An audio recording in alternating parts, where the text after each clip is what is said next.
Well, welcome everybody to another edition of Practice Perspectives. I'm Paul Henny with the Bob Barkley Study Club, and we have an exceptional guest to interview today, Brett Kessler, the upcoming president of the ADA, who has a tremendously interesting background as well as experiences in dentistry and thoughts about the future. So we could probably spend 30 minutes on Brett's CV, and I'm going to do a very abbreviated version of that right now. But Brett's a graduate of the University of Illinois from 1995, and prior to that, he got his BS in biomedical engineering at Iowa. Are you from Iowa or are you from Illinois? I'm from Chicago. Okay, that's what I thought. The Iowa thing kind of surprised me. Did they have an unusually good program down there for biomedical? Is that how you ended up there? Yeah, and plus it just felt like the place to go. Most of my family went to University of Illinois in Champaign, and I was kind of a rebel and felt really comfortable at Iowa and was really impressed with their engineering program. Yeah, outstanding school. So then Brett finished his GPR at Northwestern Memorial Hospital and then went into practice in Chicago. Probably got some stories about that. And then eventually ended up in suburban Denver, I believe, and has been in several practice experiences there, from a comprehensive care person-centered practice after getting a lot of training at Pankey Institute and a lot of other places, and then has sold that and has moved on to several other experiences in dentistry, and we'll kind of touch on that as well. Brett's been an extensive speaker on opioid abuse in dentistry, and I'm sure is very pleased to see the amount of opioids prescribed by dentists dropping dramatically really over the last couple of years, really since you got pretty involved in it. I think it's down like 70% or something like that, isn't it, Brett? We're finally making a dent on our prescribing habits and recognizing that there's other ways that are much safer to manage the pain in our patients. So I really hadn't really realized it since this last training that I did, that really it's a lot of the dental prescribed meds that are ending up in the medicine cabinets, and they're ending up being commonly abused. So these are all good things. Yep. So. And then some other things that we can talk about as we get into it is just, the meta trends. Where's dentistry going as we look out next 5 or 10 years? And so a lot of changes coming quickly at us. So there's lots to talk about. So let me step down here and let Brett introduce himself a little bit, and we'll see where this goes, Brett. Go ahead. Well, Paul, thank you so much for inviting me. You've been a huge mentor to me over the years. In fact, you were, if you remember, you were one of the instructors at my first Pankey experience, and your influence has never left me. So it's really great to be here. I'm a general dentist. I currently live in Denver, Colorado. And one modification in my intro, I never practiced in Chicago. I practiced in Flint, Michigan. Okay.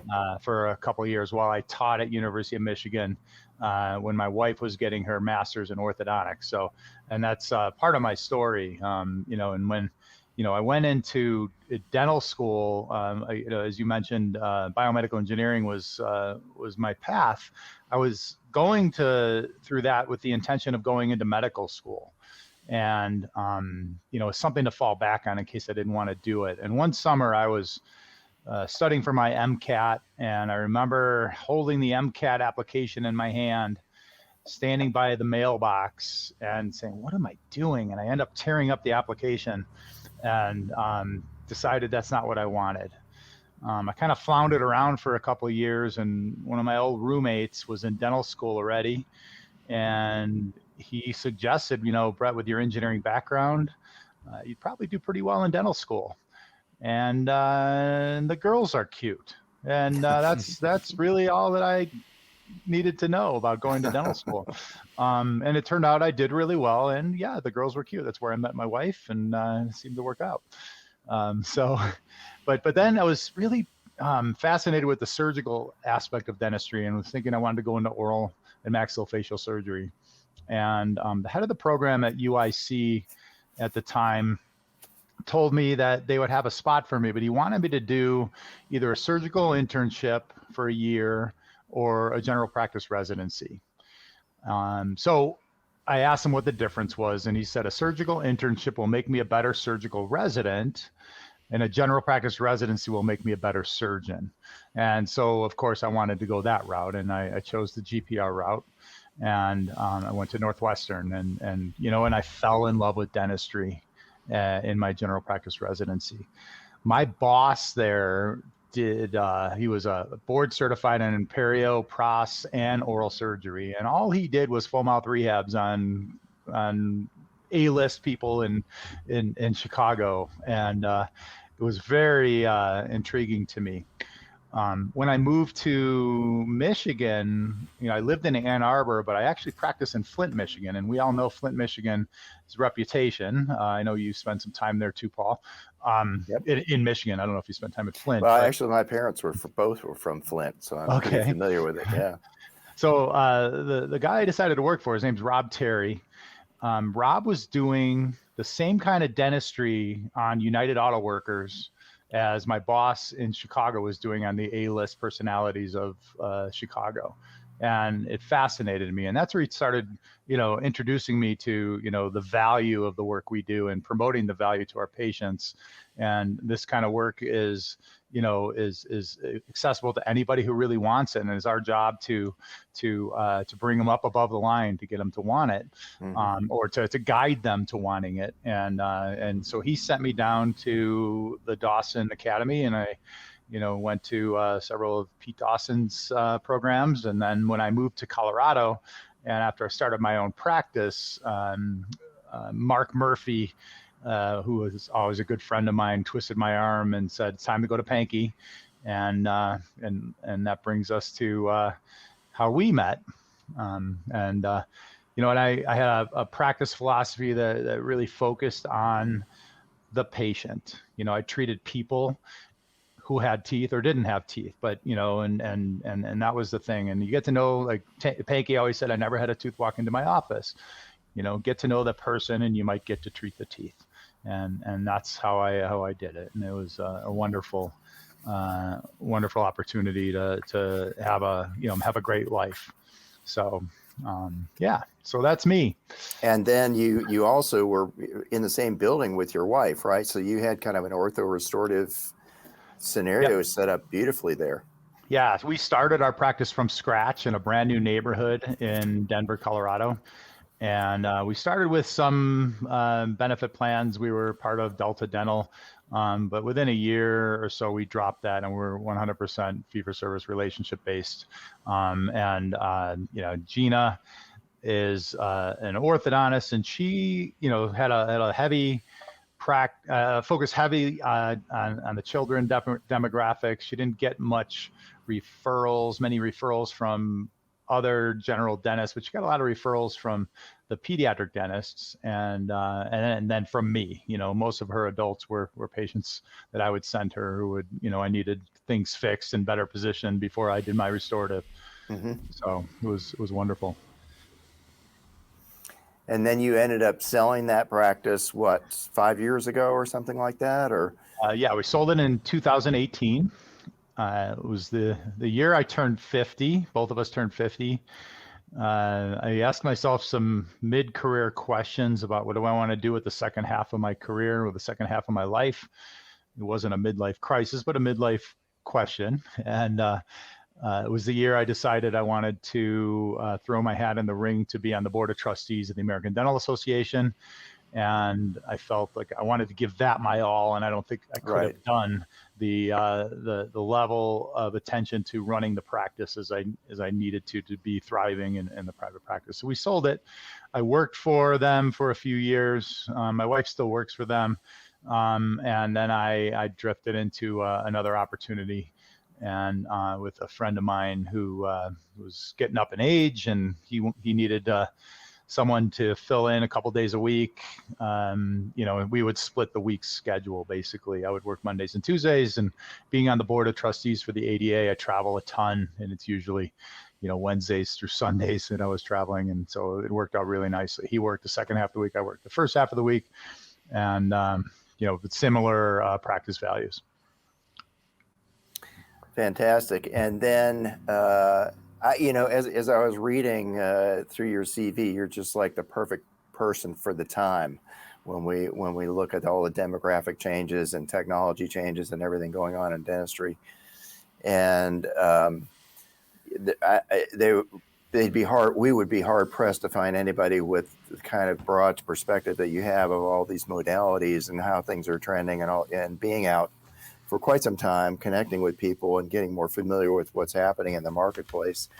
And I know you've read my book, and my book is really centered around how to develop and maintain a private care, person-centered practice. Yeah. And so obviously I have a bias towards that, but I also fully understand that's not for everybody and that's not for everywhere. And so, one of my interests is, in spite of it's clear that practice model is going to be kind of countercultural as we move forward over the next 5 or 10 years. But on the other hand, on the flip side of that, I think there's some great opportunities that it presents. Can you kind of comment on that? So first of all, I would say that the style of practice that you have and that I had when I had mine, it's always been countercultural. Yeah. It's never been able to be mainstream. And so my Panky mentor, Dr. Cliff Litvak, practices here in Colorado, has been such a great influence on me. And we would teach at the dental school. We taught morphology and occlusion, and we talked about the importance of everything that we learned at the institute, and most people, most dentists don't practice this way. It's hard, and it requires a different set of skill sets than we're learning in dental school, that we've always been learning in dental school. Even I think, Barkley and Panky and Dawson, they had trouble getting into the dental schools too, because this kind of work is different. And I think the relationship-based practice accounts for about 5% of the market, and that's been pretty steady throughout my career. I've been a dentist now for 28 years, and I don't think it's grown. I don't think it's shrunk, but I think it actually, the way things are trending, more and more dentists, I think, kind of like 10 years out. 10 years and out above are starting to recognize that they don't want to be churning and burning teeth. They want to find a little more fulfillment. They want to be, have more of a slow pace, relationship based type practice. I'm seeing that trend empirically. Okay, I'm not saying that this is an actual trend, but I'm seeing a lot of the dentists that I've mentored over the years who have been in the high volume type practices are slowing down and finding, their own little niches. And I've been referring your book to at least 3 people today, Paul. I really think it was wonderfully written, and from a historical perspective of how everything evolved, and it gives great great instructions on what are the skills required to have this kind of practice. And so what do I see happening in the future? We all see an increase in consolidation of practices.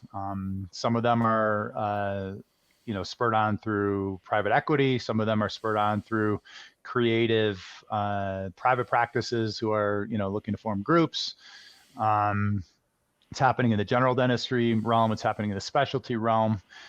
There is an advantage of strength in numbers, and so I see the consolidation as people trying to take advantage of that. The higher numbers, you can get discounts in your dental supplies, you can get discounts in your dental equipment. Sometimes you can leverage benefit plans to give better reimbursement rates and things like that. Things that organized dentistry as a whole can't do. But small, creative, entrepreneurial type minds are moving that way to try and leverage the strength in the numbers.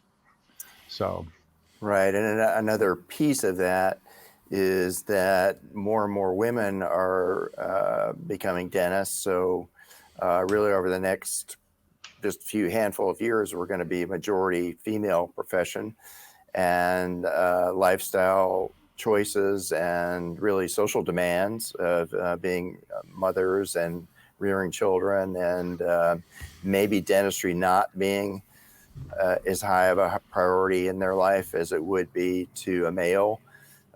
These are all, I think, dynamics that trend to favor corporate situations where they can just kind of walk out the door at the end of the night and not have to worry about staffing issues or making payroll or, remembering to order this or that or dealing with the leak in room number 3. And so all the fun things that you get to do when you own the whole thing, right?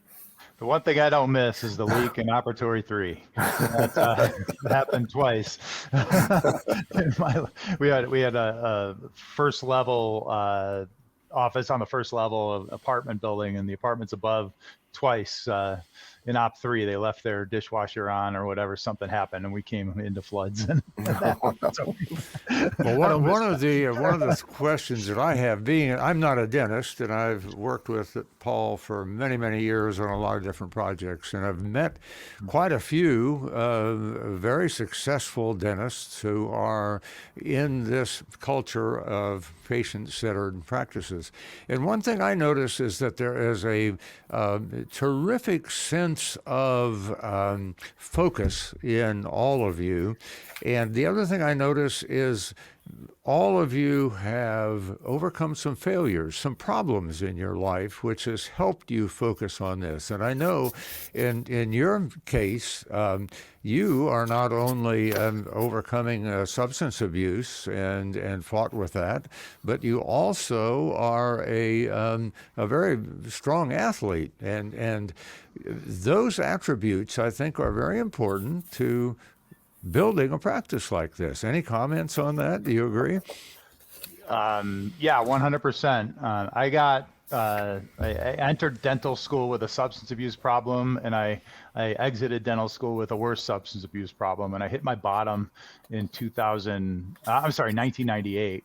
And so I've been sober for 25 years now. And I really had to make some major changes in my brain to, one, stay alive, two, to create a life that was meaningful. And when I got sober, I became inspired to actually live my best life. And so you talk about, and that's what inspired me about, the style of practice that I chose, because I really wanted to have a relationship-based practice where I made real impacts on patients who sought out, I overcame some big things, and I see the dentistry as an opportunity for many people to overcome some major things as well. And so there was a metaphor there, and that's why I chose that practice style. And my recovery program forces me to be really, in a good state of mind. And so mindfulness techniques are really important to me in my life and in my future. In my development and what brought me to present day. And so I was an athlete before I got sober, and it was actually part of my denial of my problem, because if I would cross a finish line, I would say, a drug addict can't do a triathlon. A drug addict can't run this kind of race. Therefore, if I finish the race, I must not be a drug addict. But the consequences started to mount, and then I finally sought help and got the help I needed. And it took me a couple of years to get back into it. But I view, I'm an Ironman athlete. I've done the Ironman World Championships in Kona, Hawaii, 2 years, and I've done 5 Ironman total and many ultra marathons and dozens of marathons.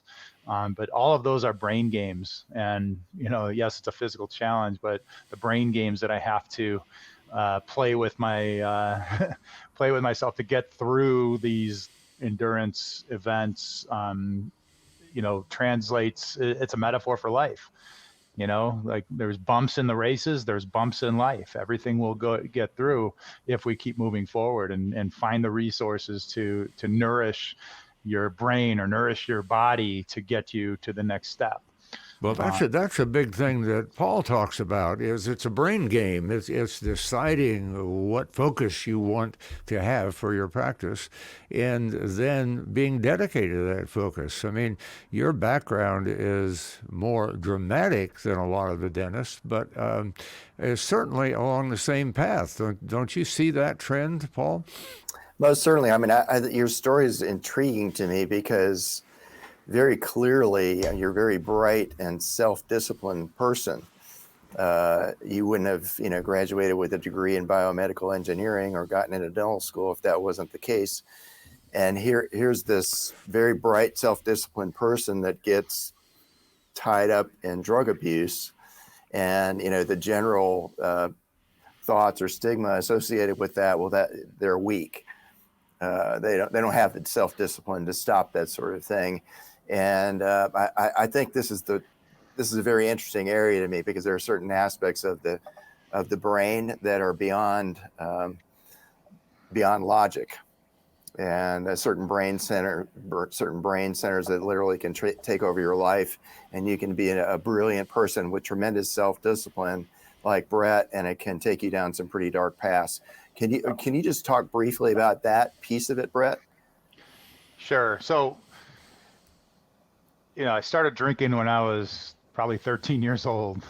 And the first time I drank a beer, I smoked a joint, and I kissed a girl, all within about 10 minutes of each other. And I felt this amazing rush of joy and pleasure. And I always wanted to feel like that.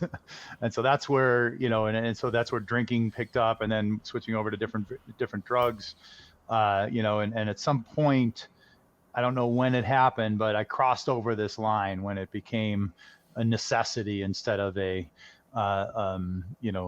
reward, I guess.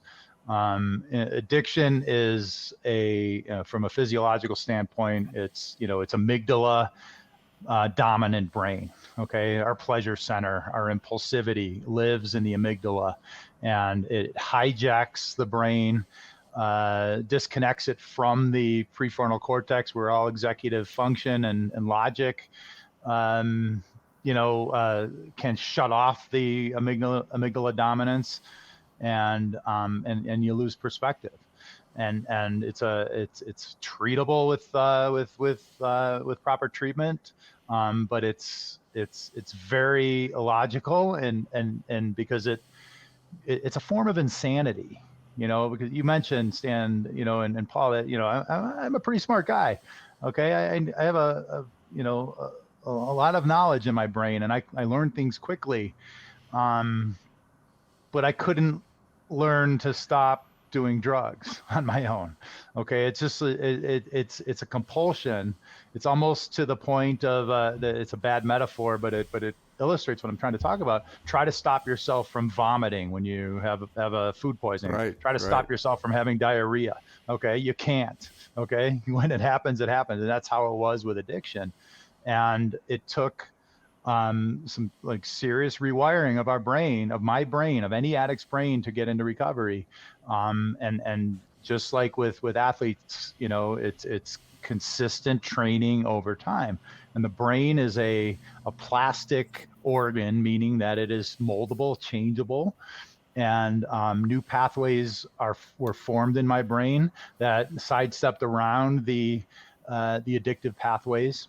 But it didn't erase the addictive pathways, and they're still there. And I still guard my recovery as the fragile gift that it is, and knowing everything in my life is dependent upon it, and I treat it as such. Well, somebody is watching this video that can't believe that the person who is going to be the head of the American Dental Association had this serious of a problem. And I think it would be very helpful. You had an excellent video that you did for the American Dental Association in Colorado. It's about a 25-minute video, and I watched it just to get ready to meet you. And I think that is life-changing. And with your permission, I would like to put the URL up when I edit this so that people can find that. And that can be so applicable to so many problems that people have in their life and in their dental practices. So I was extremely impressed, and thank you for that message. It was wonderful. So I'm going to turn this back over to Paul. I didn't mean to get off in a rabbit hole No here, problem. but it just was so. You are a very impressive, impactful person. So thank you for that. Well, let me just say another thing, that that everybody goes through something in their lives and in their careers, and we dentists are high achievers, and some of the traits that most high achievers have, self-sufficient, don't want to ask for help, don't want to show any signs of weakness, tries and figure everything out on our own. Those are all precursors to addiction. Okay. And in some cases, in my case, I had poor coping mechanisms, and the coping mechanisms took over. But you can still be that, have those high achieving, qualities, and with proper, coping mechanisms, it won't turn into an addiction. It'll turn into back from 1998 till present day, I use those same qualities in positive ways to create the best life I can possibly create. And, and I speak to a lot of young dentists and a lot of dental students, and they're way better at asking for help than we are in our generation. And it's really interesting to see the shift in dynamics. And, but the bottom line is, if I was staying down the path I was on, I would have died. There was no question about it. I'd be dead right now. Right. And I'm not, and I want to live the best possible life I can possibly live. Well, addictions can be all kinds of things, including the addiction of being a workaholic and avoiding your family. That is an addiction, and that can be dealt with in the same way. So thank you for that life lesson. I'm just curious, how much of a factor was it, moving out of your addiction into stable health? How much of that was influenced by having a vision of an more optimal future in dentistry? In other words, I know for me, dentistry is, I don't have to say to anybody, dentistry is a very challenging and stressful. It demands a lot of us physically and psychologically. Mm-hmm. And when we're in a factory type environment where it's really just so fast that we really aren't able to even acknowledge that we're hardly working on people, that drains a lot out of our soul.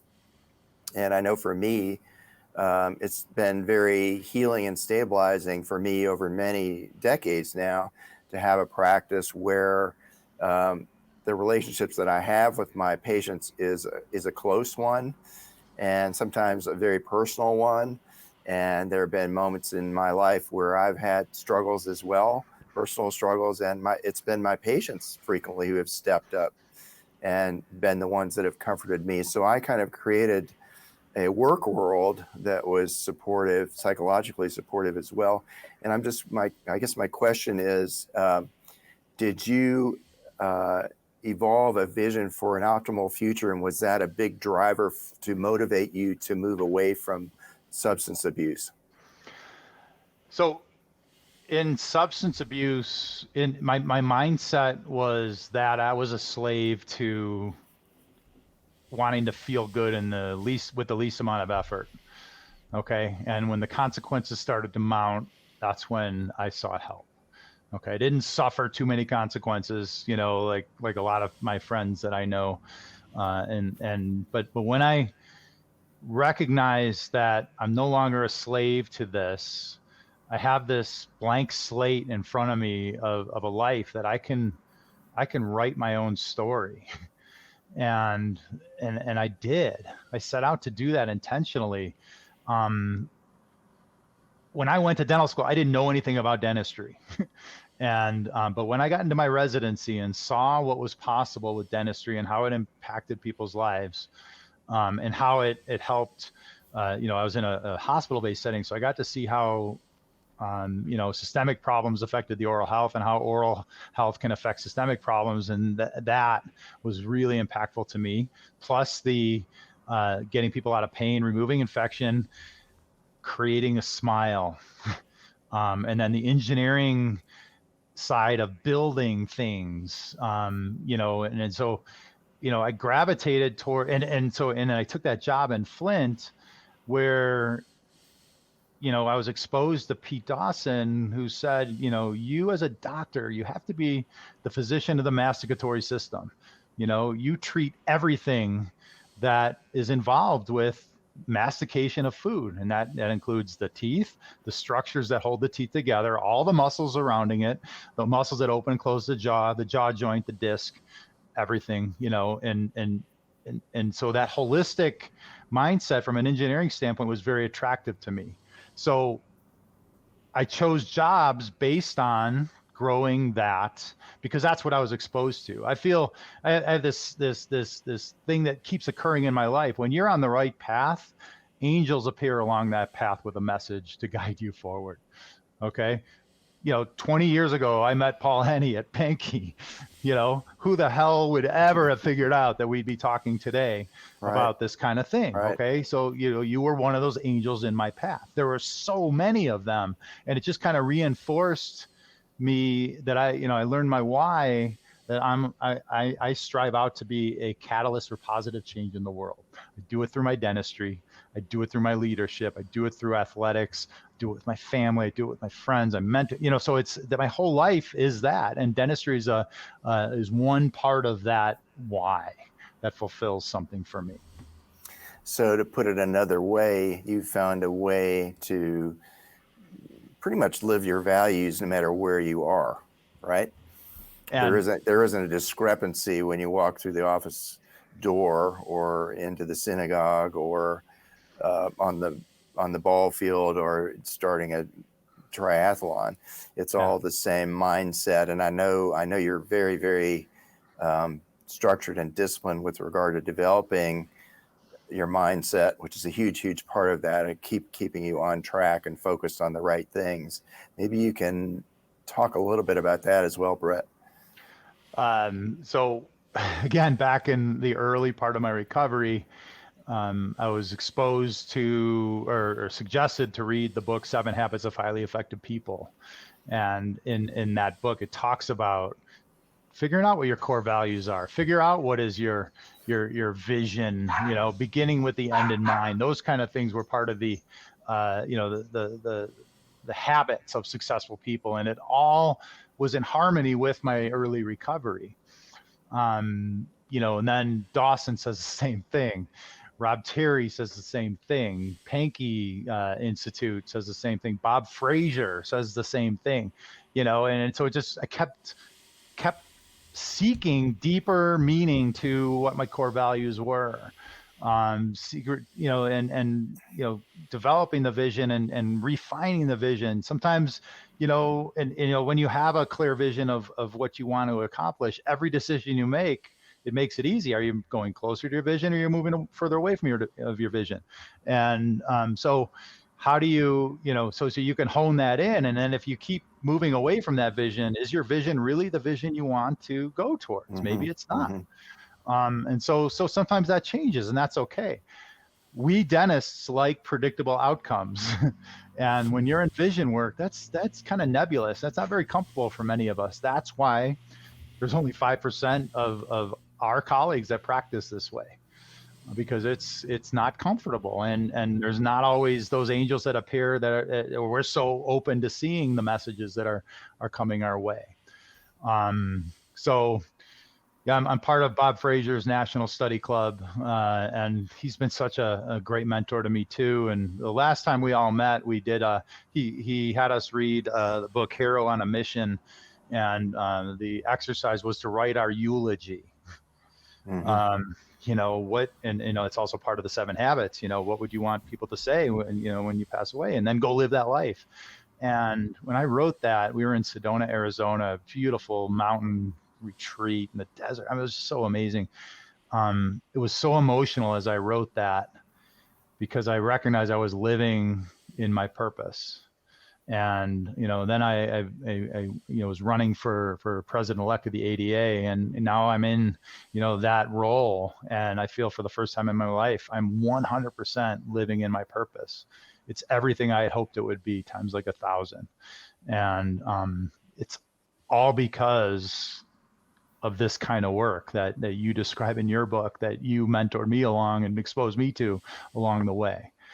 So, but it's available to anybody, but it's not easy. It's right. Simple, but not easy. So it's a process of both refinement and reassessment, because it's not that our values change a whole lot over our lifetime, but our priorities around those values shift. Maybe, based on circumstances in based on circumstances. So that could be health, that could be where you're living, that could be related to all kinds of other things, so where you have to shift around, and you have to be okay that. So a key part of vision development is the revision part, and be okay with that. You were talking about how the amygdala functions. Another kind of core function of the brain is it has a tendency towards what's called conservatism, which is we like to maintain the status quo. We like the predictable aspects of our life. We don't want every day to be something totally new, where we have to put that much mental energy and physical effort into something new. We want to just do that in a select way. That's how we can grow in a more comfortable way, is to do it at chosen times versus every day. So we have a bias towards the status quo. Well, the status quo can end up being a pit that we get stuck in. Right. And the Harold Warr story in the book is kind of a good one. He was a very successful dentist, but he was also, it was wearing him out.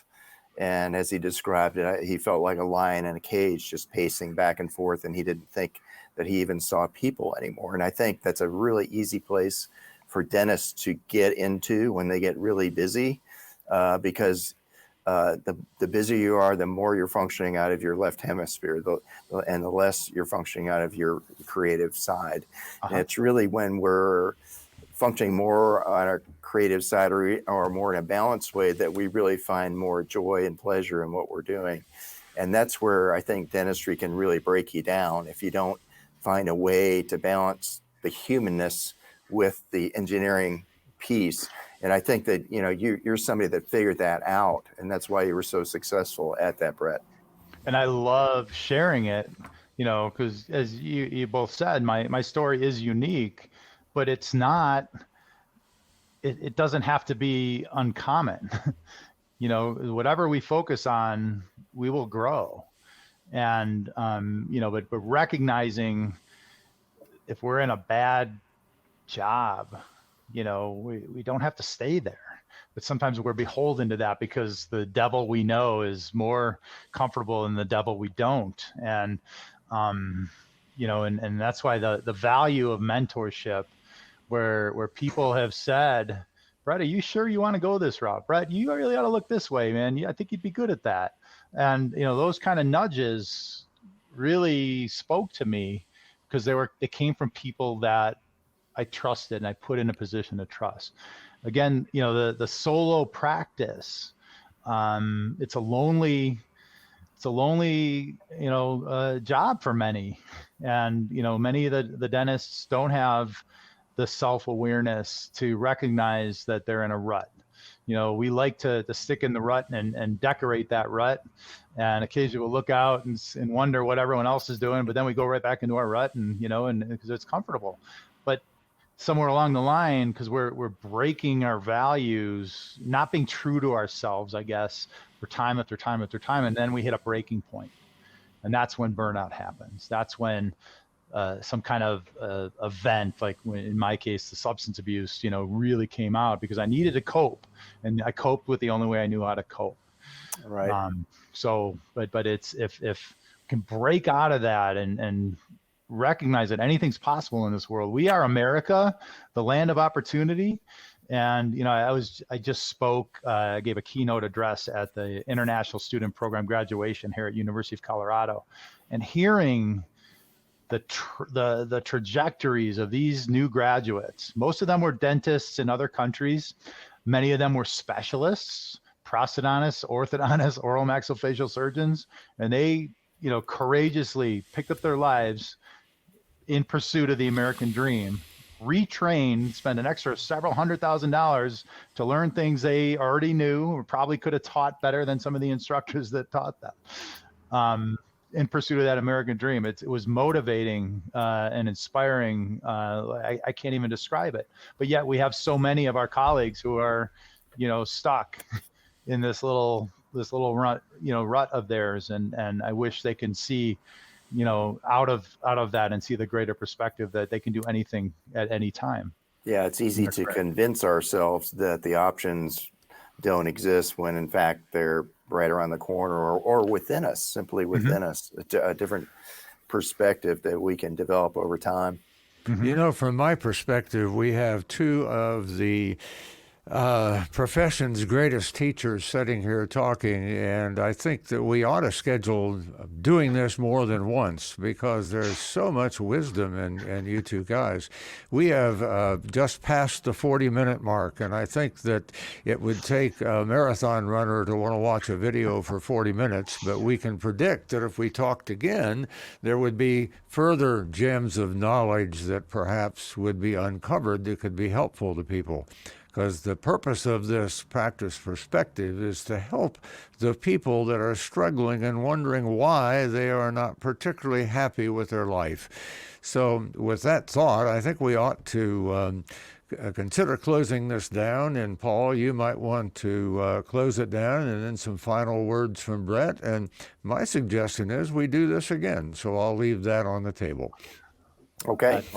Well, this has been a great conversation, Brett. I really would like to spend a little more time about how you kind of storyboard and develop your mindset each day to stay focused on the things that are important to you now, because I think that's super key, and that's a skill set that a lot of people could, I think, benefit from learning more about as well.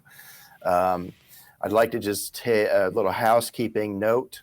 We've got another workshop meeting or another meeting coming up here on April 5th and 6th. Emily Stein, PhD, is coming in to spend a whole day with us to talk about microbiome of the mouth and gut and brain. And she's going to just blow us away. And then to even make it better, Mike Schuster is going to come in and talk for a whole day about his career path and his relationships with L.D. Pankey and Bob Barkley and Harold Worth and Chuck Sorensen and all these people. Just a gold mine of experience and insight and wisdom. And so it's a great meeting. If you're interested in that, just get in touch with me. Other than that, I will hand it over to Brett and kind of let him close out. Sorry, my dogs wanted to say hi too. Apologize for that. Thank you, Paul. Thank you, Stan. Loved our conversation. The last bit of wisdom I just want to impart and reemphasize is that you don't have to do this alone. The best athletes have coaches. Okay, the best speakers have coaches. The best CEOs have coaches. To have an outside perspective without emotional attachment has been the key to everything for me. So highly recommend that.